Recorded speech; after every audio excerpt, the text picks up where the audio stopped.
Channel 5 cinema viewers எல்லாருக்குமே வந்து ஒரு பெரிய ஹாய். இன்னைக்கு என்னன்னு பார்த்தீங்கன்னா, இந்த டே வந்து மார்வல் டே அப்படின்னு சொல்லி தான் சொல்லணும். என்னன்னா, யாருமே எதிர்பார்க்காத ஒரு அப்டேட்ஸை வந்து அள்ளி போட்டு கொண்டு வந்திருக்காங்க மார்வல் அப்படிங்கிற மாதிரி சொல்லலாம். காஸ்ட் ரிலீஸ் தான் நடந்திருக்கு.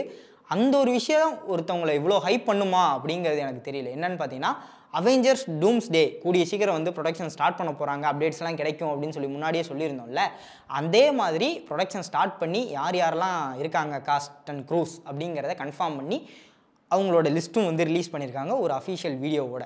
அந்த வீடியோவில் நம்ம ஆர்டிஜே மட்டும் தான் இருக்கார். மனுஷன் பயங்கர ஸ்வாகாக இருக்கார். இவர் எப்படி வில்லத்தனம் பண்ண போகிறாருங்கிறது எனக்கு சத்தியமாக தெரியல. ஒரு நம்பிக்கை இருக்குது. சரி, அந்த கேஸ்ட் அண்ட் க்ரூலாம் யார் யார் அப்படிங்கிறத வரிசையாக பார்த்துட்டு ஸ்டோரி வந்து எந்த மாதிரி இருக்கும் அப்படிங்கிற என்னோட தியரி ஒன்று இருக்குது. அதையும் இந்த வீடியோவில் முழுசாக சொல்லிடுறேன். ஸோ வீடியோக்குள்ளே போயிடலாம். ஃபஸ்ட்டு கேஸ்ட் யார் யாரெல்லாம் இருக்காங்க அப்படின்னு பார்த்தலாம். ஒரு பெரிய நடிகர் பட்டாளமே இருக்குது. அது ஞாபகம் வச்சுக்க முடியாது அப்படின்னு சொல்லிட்டு இங்கே இருக்குது. ஓகே, யார் யாருங்கிறத நான் சொல்லிடுறேன். ஃபஸ்ட்டு ஆப்வியஸாக ஆர்டிஜே அஸ் டாக்டர் டூம் அந்த கேஸ்டிங் வந்து நடந்திருக்கு. அதுக்கப்புறம் நம்ம ஃபால்கன் இருக்காப்புல. ஃபால்கன் இந்த படத்தில் இருக்குது. புது கேப்டன் அமெரிக்காவான ஃபால்கன் இருக்கார். அதுக்கப்புறம் ஷூரி இருக்காங்க. அவங்களும் புது பிளாக் பேந்தர். இப்போதைக்கு பிளாக் பேந்தராக இருக்க ஷூரி இருக்காங்க. வேறு பிளாக் பேந்தர் கொண்டு வர போகிறோம் அப்படிங்கிற மாதிரி ரூசோ பிரதர்ஸ் வந்து ஒரு பேச்சு போய்கிட்டு இருந்துச்சு. புது டிச்சாலா பிளாக் பேந்தர் வந்து வருவாரா அப்படிங்கிறது வந்து தெரியல, கேள்விக்குறி தான். மேபி சீக்ரெட் வார்ஸில் நம்ம பார்க்கறதுக்கான வாய்ப்பு இருக்குது. அதுக்கப்புறம் ஃபால்கன், குட்டி ஃபால்கன் இருக்காப்புல, அவரும் வந்து இந்த இதில் இருக்கார். நம்ம கேப்டன் அமெரிக்கா பிரேவ் நியூ வேர்ல்டில் வந்து பார்த்துருப்போம். இன்னொரு சைட் கிக்காக இந்த புது கேப்டன் அமெரிக்காவுக்கு சைட் கிக்காக ஒரு ஃபால்கன் கொண்டு வந்திருப்பாங்க. அவரும் வந்து இந்த படத்தில் இருக்கார். அப்புறம் இம்பாக்கு எனக்கு வந்து யோசிச்சே பார்க்கலையோ, இப்போ நீ மிலிட்ரி நீ இங்கே என்னையா பண்ணுற அப்படிங்கிற மாதிரி. இம்பாக்கு டூம்ஸ் டேல எந்த மாதிரியான ஒரு எஃபெக்ட் கிரியேட் பண்ண போகிறாரு அப்படிங்கிறது தெரியல. இம்பாக்கு இருக்கார். ஸோ வக்காண்டா வந்து ஒரு பெரிய மேஜர் பார்ட் வந்து ப்ளே பண்ண போகுதோ அப்படிங்கிற மாதிரி ஒரு கொஸ்டின் வந்து எழும்புது. ஏன்னா இன்ஃபினிட்டி வார்லையும் என் கேம்லையும் வக்காண்டியன்ஸ் அவங்க எல்லாருமே வந்து ஒரு முக்கியமான ரோல் ப்ளே பண்ணியிருப்பாங்க அந்த வாரில். ஸோ இதுலேயும் அந்த மாதிரி ஒரு சம்பவம் இருக்குதுன்னு நினைக்கிறேன். அதுக்கப்புறம் எதிர்பாராத ஒரு ஷாக் என்னன்னு பார்த்தீங்கன்னா, எக்ஸ்மேன் கேரக்டர்ஸ். அதாவது நம்ம ப்ரொஃபஸர் எக்ஸ், மேக்னேட்டோ ரெண்டு பேருமே வந்து அவெஞ்சர்ஸ் டூம்ஸ் டேல இருக்காங்க. என்ன சம்பவம் பண்ணால் காத்திருக்காங்கன்னு தெரியல. அதுக்கப்புறம் மிஸ்டிக் இருக்காங்க. மிஸ்டிக் வந்து செத்து போன மாதிரி அந்த எக்ஸ்மேன் ஃப்ரான்ச்சைஸில் காட்டியிருப்பாங்க. அவங்களையும் வந்து ரிட்டர்ன் கூட்டு வராங்க. சைக்ளாப்ஸ் இருக்காரு. அப்புறம் பீஸ்ட்டை வந்து நம்ம மார்வல்ஸ் படத்துலேயே வந்து போஸ்ட் கிரெடிட்டில் காட்டியிருப்பாங்க. வேற ஒரு யூனிவர்ஸில் வந்து பீஸ்ட்டோட டீஸ் பண்ணியிருப்பாங்க அந்த போஸ்ட் கிரெடிட் சீனில். ஸோ பீஸ்ட் ஆப்வியஸாக அந்த படத்தில் வந்து இருக்காரு. அதுக்கப்புறம் ஆண்ட்மேன் இருக்காரு. அதுக்கப்புறம் தோர் இருக்காப்புல. கேப்டன் அமெரிக்கா இல்லை அப்படிங்கிறனால யூஎஸ் ஏஜென்ட்டை வந்திருக்காங்க. நீ இங்கே என்ன பண்ணுற அப்படிங்கிறது எனக்கு புரியல. யூஎஸ் ஏஜென்ட்டு பக்கி பான்ஸு இவங்க யாருமே இந்த படத்துக்கு சம்மந்தம் இல்லை. இவங்க வருவாங்க நான் எதிர்பார்க்கவே இல்லை. யூஎஸ் ஏஜென்ட் இருக்காப்புல, பக்கி பான்ஸ் வின்டர் சோல்ஜர் இருக்காப்புல, அப்புறம் நம்ம கோஸ்ட் இருக்காங்க, ஷாங்ஷி ஆப்வியஸாக ரிட்டர்ன் ஆகிறாப்புல. அதுக்கப்புறம் நம்ம ரெட் கார்டியனும் இருக்காங்க. நம்ம இதுக்கு முன்னாடி ஒரு தியரி வந்துகிட்டு இருந்துச்சு. என்னன்னு பார்த்தீங்கன்னா, தண்டர்போல்ட்ஸ் படத்தில் ரெட் கார்டியன் செத்துருவார், அவரை வச்சு ஒரு அப்பா பொண்ணு சென்டிமெண்ட் ப்ளே பண்ண போகிறாங்க அப்படிங்கிற மாதிரி ஒரு தியரி போய்கிட்டு இருந்துச்சு. ஸோ இதை பார்க்கும்போது ரெட் கார்டியன்ஸ் ஆக மாட்டார் அப்படிங்கிறத நமக்கு ஸ்பாயில் ஆகிடுச்சு. ஓகே, ரெட் கார்டியன்ஸ் ஆகலை, மன திருப்தியோடு இருப்போம். அதுக்கப்புறம் நம்ம பாபு, அதாவது நம்ம சென்ட்ரி இதில் வந்து ஒரு ப்ளே பண்ண போகிறாரு. மேபி வாய்டுனால இந்த அவெஞ்சர்ஸ் டூம்ஸ் டேல வந்து நிறைய போர்ட்டல்ஸ் ஓப்பன் பண்ணலாம், நிறைய மல்டிவர்ஸ் வந்து கொலாஜ் ஆகலாம் அப்படிங்கிற ஒரு தியரியும் இருக்குது. ஸோ அதனால சென்ட்ரியை கூப்பிட்டு வந்திருக்காங்களா அப்படிங்கிறது தெரியல. நம்ம பாப் இருக்காங்க. அதுக்கப்புறம் ஃபென்டாஸ்டிக் 4 வரப்போகிற ஃபென்டாஸ்டிக் 4ல் வந்து மிஸ்ஸஸ் ஃபென்டாஸ்டிக் அவங்க இருக்காங்க. அதுக்கப்புறம் நம்ம ஜானி ஸ்டாம், புது ஜானி ஸ்டாம் அவர் இருக்காப்புல, ஹியூமன் டார்ச். அதுக்கப்புறம் நம்ம லோக்கி இருக்காங்க.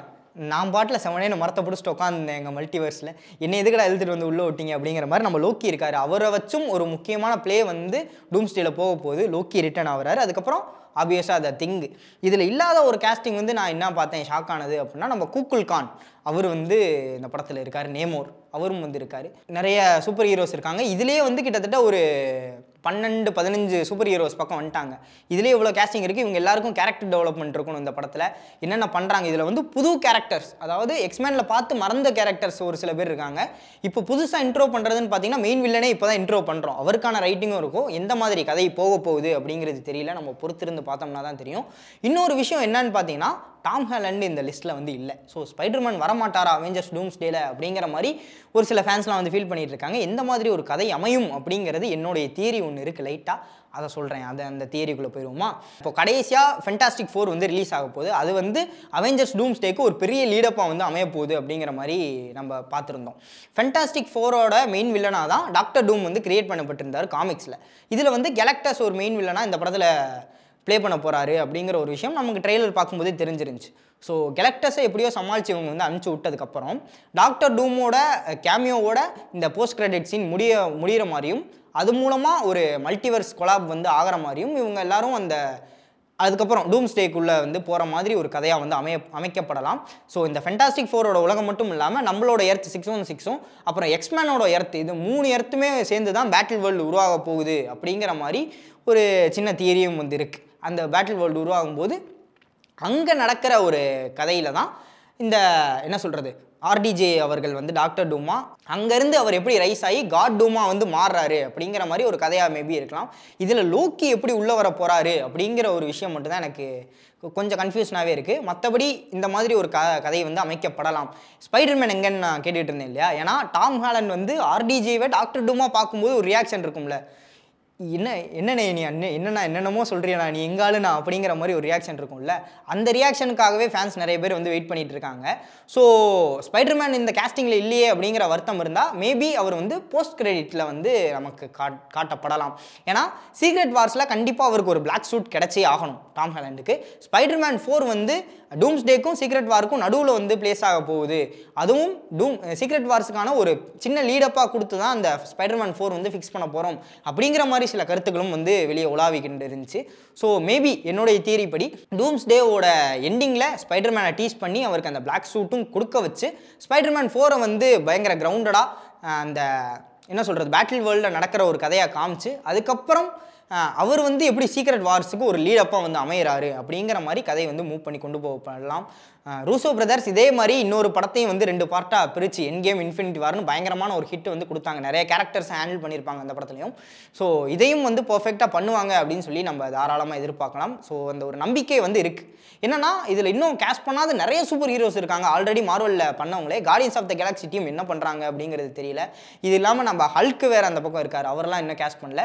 ஸோ என்ன மாதிரி கதை போக போகுது அப்படிங்கிறது தெரியல. நம்ம பொறுத்திருந்தா பார்க்கணும். அடுத்தடுத்த அப்டேட்ஸுக்காக அவளோட நான் காத்துக்கிட்டு இருக்கேன். இதே மாதிரி நீங்கள் எவ்வளோ எக்ஸைட்டடாக இருக்கீங்க அப்படிங்கிற உங்களுடைய கருத்தை மறக்காம கீழே கமெண்ட் பண்ணிட்டு போய் இந்த கேஸ்டிங்கில் எந்த ஒரு கேஸ்டிங் வந்து எனக்கு பயங்கர சர்ப்ரைஸாக இருந்துச்சு அப்படிங்கிற விஷயத்தையும் கீழே கமெண்ட் பண்ணிருங்க, நானும் பார்த்து தெரிஞ்சுக்கிறேன். ஸோ இதே மாதிரி இன்னொரு ஆசமான வீடியோவில் உங்களை வந்து சந்திக்கிற வரை விடைபெற்றுக் கொள்வது நான் உங்கள் விஜய் கிருஷ்ணா, சைனிங் ஆஃப்.